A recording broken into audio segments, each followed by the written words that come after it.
spent years taking these mental toughness concepts and reducing them down to like neutron star level density reductions so that you can consume it quickly. First thing in the day, get your head right to maximize the probability of having another miraculous day. And when I shifted into not wearing and being driven by the priority to bring insane levels of service and value, then I find that that's the greatest certification of all. All right. Hey, coaches, wherever you're watching this on YouTube, Facebook, LinkedIn, I'm here with my good friend and colleague, Chris Dorris. Chris is faculty on this year's AJC Coaching Career School. He's one of the new faculty we've got for this year. And Chris not only is a good friend of mine who I've known now for several years, but the reason I asked him to be on the faculty is because most of his work is working with corporate clients. He's very, very successful and very prosperous as a coach. But what's really interesting is that he wasn't a corporate guy. So it's not like he was this senior director or CEO that then got into coaching, but he has created this wonderful coaching practice and very prosperous one with having a very different background. And so I thought I'd love to have him on the faculty and share a little bit about his journey and how it's not just a fluke that he's done it, but it's something that any coach can do if they show up in the same way that he did. So welcome, Chris. Thank you, brother. It's great to see you, man. Appreciate the invite. Yeah, we've got about 20 minutes or so.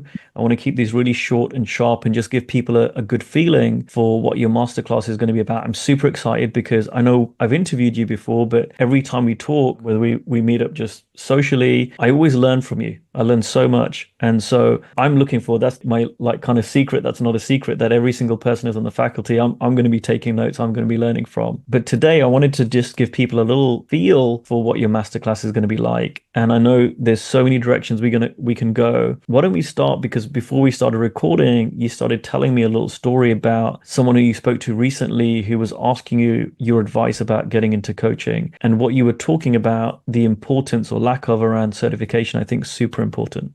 So this was yesterday. This was just yesterday. Someone that is in the corporate world, in sales specifically, who has been in several of my workshops over the years, wrote me. They get the daily dose, so they responded to it and said, oh, by the way, I'm really seriously considering a career in coaching. I've been coaching one person for almost a year, and I'm really enjoying that, and that's the path I want to go. What are your thoughts about certification? So 1 second, just so people don't miss this, the daily dose, that's your email newsletter that you send out one a day, and it's kind of motivation. Is that correct? Is that what you'd say? Well, it's entitled The Daily Dose Mental Toughness Tips in 30 Seconds or Less. So it's a condensed, like I've spent years taking these mental toughness concepts and reducing them down to like neutron star level density reductions so that you can consume it quickly. First thing in the day, get your head right to maximize the probability of having another miraculous day. So yeah, that's the daily dose. And I encourage everyone to get on that.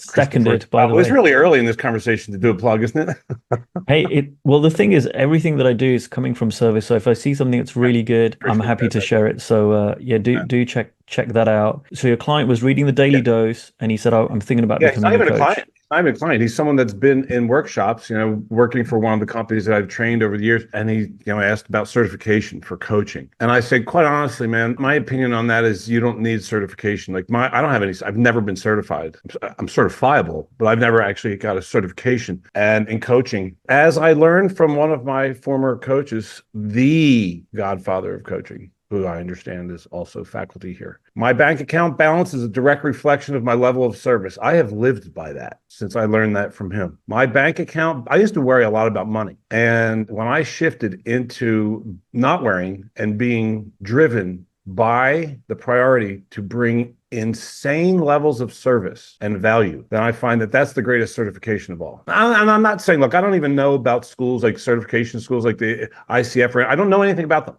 Nothing. So I'm not ripping on them. I'm just saying that hasn't been necessary in my world. And I know a lot of coaches like you, a lot of them who have never done certifications, but who have coached with the greatest coaches. That's also worth it.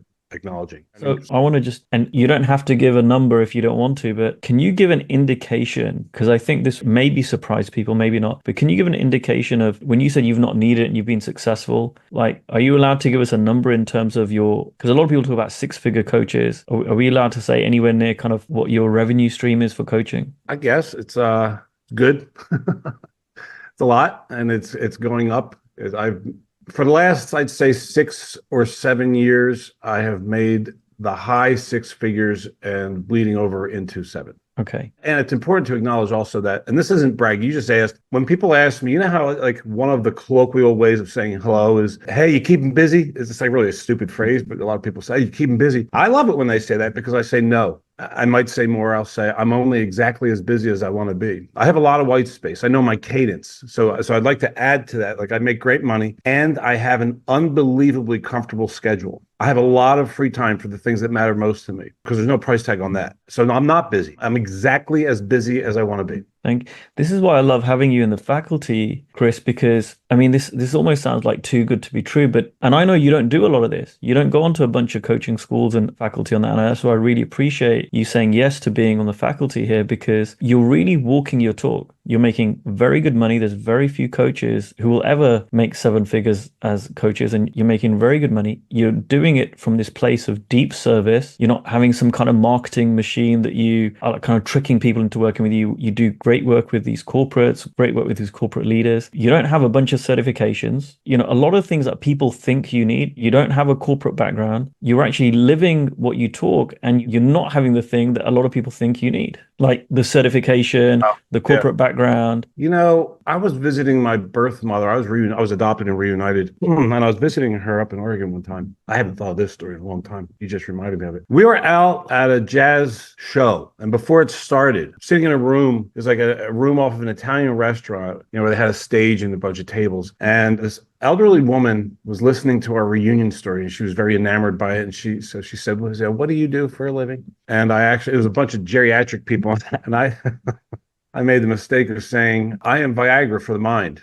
That did not go over well. So I quickly moved on and said, I'm a life coach. I don't know if I said life coach. I typically don't, but who knows what I said? I said something like, you know, I help people close the gap between how their life is and how they want it to be. And she said, oh, how interesting. What qualifies you to do that? And she wasn't saying that in arrogance. She was just totally what qualifies you? And I said, I love that question. Let me start with what doesn't qualify me. And what doesn't qualify me are my degrees. My degrees in my master's degree, my bachelor's degree in psychology, being licensed, having written books, having read hundreds of books on personal development and growth, having worked with people like Steve Hardison and Steve Chandler, having traveled the world, worked with shamans in South Africa and studied in India. Those things are all great. Those things have been incredibly helpful, but that is not what qualifies me. What qualifies me is my love for and belief in humans and the creation of excellence, and that we're designed for that. That is what my PhD is in. And she said, oh, that's so sweet. And that has everything to do with what we're talking about right now. Really. And Kush, I've thought about this twice already in this brief conversation we're having right now. And I think it's important to note that if someone said to me, what do you really attribute your success? I would say two things. One is being great, like constantly sharpening your saw, like always working. You are your first client, always and forever. And number two, this is actually number one. That was number two. Number one is staying with it. Staying with the craft. If it's your passion, stay with it. I've only done one thing in my professional career, with the exception of the scalloped boat, but we can't talk about that. That's too traumatizing. Other than that, my career has taken on different iterations, but there's a through line. Social work, it's not going to be hard to guess the through line. Social work, working with chronic schizophrenics, drug addicts, and homeless people in the streets of Atlantic City, and then becoming a licensed therapist, then becoming a sports psychologist, and then becoming, an executive coach. Service, that's it. Serve. Keep getting better at serving. No days, I say no seconds off. No seconds off of growing, examining, living perpetually in the inquiry. How can I increase my level of service? How can I make my contribution more profound? Yesterday I was interviewing Amir Karkouti, and these will be published kind of a week apart, but I'm recording them closely together. And what I said was, when I spent some time with Amir, he really walks his talk. And the same thing is true of you, Chris. So people kind of hear this word service and it's kind of bandied around. I used to think I knew what it meant. And when I spent time with really great coaches, like when I spent time with Steve Chandler, I was like, oh, my understanding of what that means and what he means it to be, that there's a gap. And so this isn't just something that you do, and we're not going to give away your home address, but let's just say one of the things that really stood out for me about you is lots of people have full access to your house. You don't lock the door. You let people come in, you have your sports screen set up, they come round, they watch sports. You are so gracious and giving just in life. And it's very, very inspiring to me and to a lot of people. We're not just talking about delivering like customer satisfaction. That's not what we're talking about. You have a way of being where you really, it stands out. It's not normal, right? So I was wondering if you could talk a little bit more about that, both in terms of how you are day to day, but what does it really mean? Someone listening to this who's like, hey, I give a lot of service, but I'm not getting clients. Like, do you mean something different than what they might be imagining? Well, a couple things. One, I learned this from my another great influence in my life, Deepak Chopra, which is inherent within your desires are the mechanics for their own fulfillment. And then an adaptation of that is inherent within your passions are the mechanics for absolute success. Inherent within your passion. I read a book a long time ago, immediately after graduating college, called Do What You Love, The Money Will Follow. And I wanted to believe it. And I do believe it. I definitely believe it. Do what you love, but be amazing. And, you're talking about, I have a very robust social circle. I love my privacy. I live alone. My privacy is sacred to me. And I also love community. I love hosting. I love celebration. There's no line I don't draw a line between my social life and my professional life. I just believe that, when I trust what I love the most, and that's what my life is made up of only the things that I love the most. And that sounds like it's a privilege. I don't know if it's a privilege. It's a pathway and it's an approach. It's a choice. And it feels privileged, but it's a system that works, trusting the organizing intelligence, right? The brilliance inherent within your greatest passions, trusting that I studied astrophysics for a minute, right after college, right before I, committed to doing the social work and all that. And what I came away with, and thank God I did that. I love that I did that because among other things, massive takeaways, we exist in a universe that is flawless. A flawless operating system, right? Why wouldn't it be true that when we trust the things that we most effortlessly feel passionate about, that abundance would occur? Why would that not be true? I love that you added the piece there and be excellent at it. Because I used to have this thing of like follow my passions. And then I was hoping and wishing and praying that, it would pay, and it didn't for a while. But I think that the missing piece for me for so long was, and really get good at it, really put, they say, put the 10,000 hours in, put the time and effort and energy to get really excellent, really excellent. And that's a mountain without a top, as Steve Hardison says. There's no end to that journey. And you said something earlier on in this interview, which was, and stay on the path, right? So for me, there were times where it just looked like, oh man, this is too hard. It's easier for other people. I guess it's not going to work out for me. Maybe I'm not meant to be coaching, but I'm glad that I didn't drop off. I'm glad that I stayed on the path, because staying on it consistently over time, and this is true of anything, I only got better and better. And as I got better and better as a coach, I mean, that's really key. And I think you're really pointing to that in this conversation, is that that's so key in being successful. And one of the things I talk about in the school, it's not just about making money, it's doing it in a way which is ethical. It's not about some sleazy techniques that are not like a bit shady. It's ethical, but it's also sustainable. I want people to be able to learn a way of building their coaching practice that will sustain them, not like, oh, you do this and it'll work for now, and then, you got to find another shtick, in 12 months time. It's over time that this will work out. This is really important. So I'm glad you're emphasizing it, because staying with it is one piece of it, but the other part is be amazing. So my professional trajectory, as I stayed with it, was very gradually steepening in terms of success. You know what was the most important variable that had it skyrocket? Sure, tell us. Okay. Steve Chandler and Steve Hardison. Working with them. How did it go?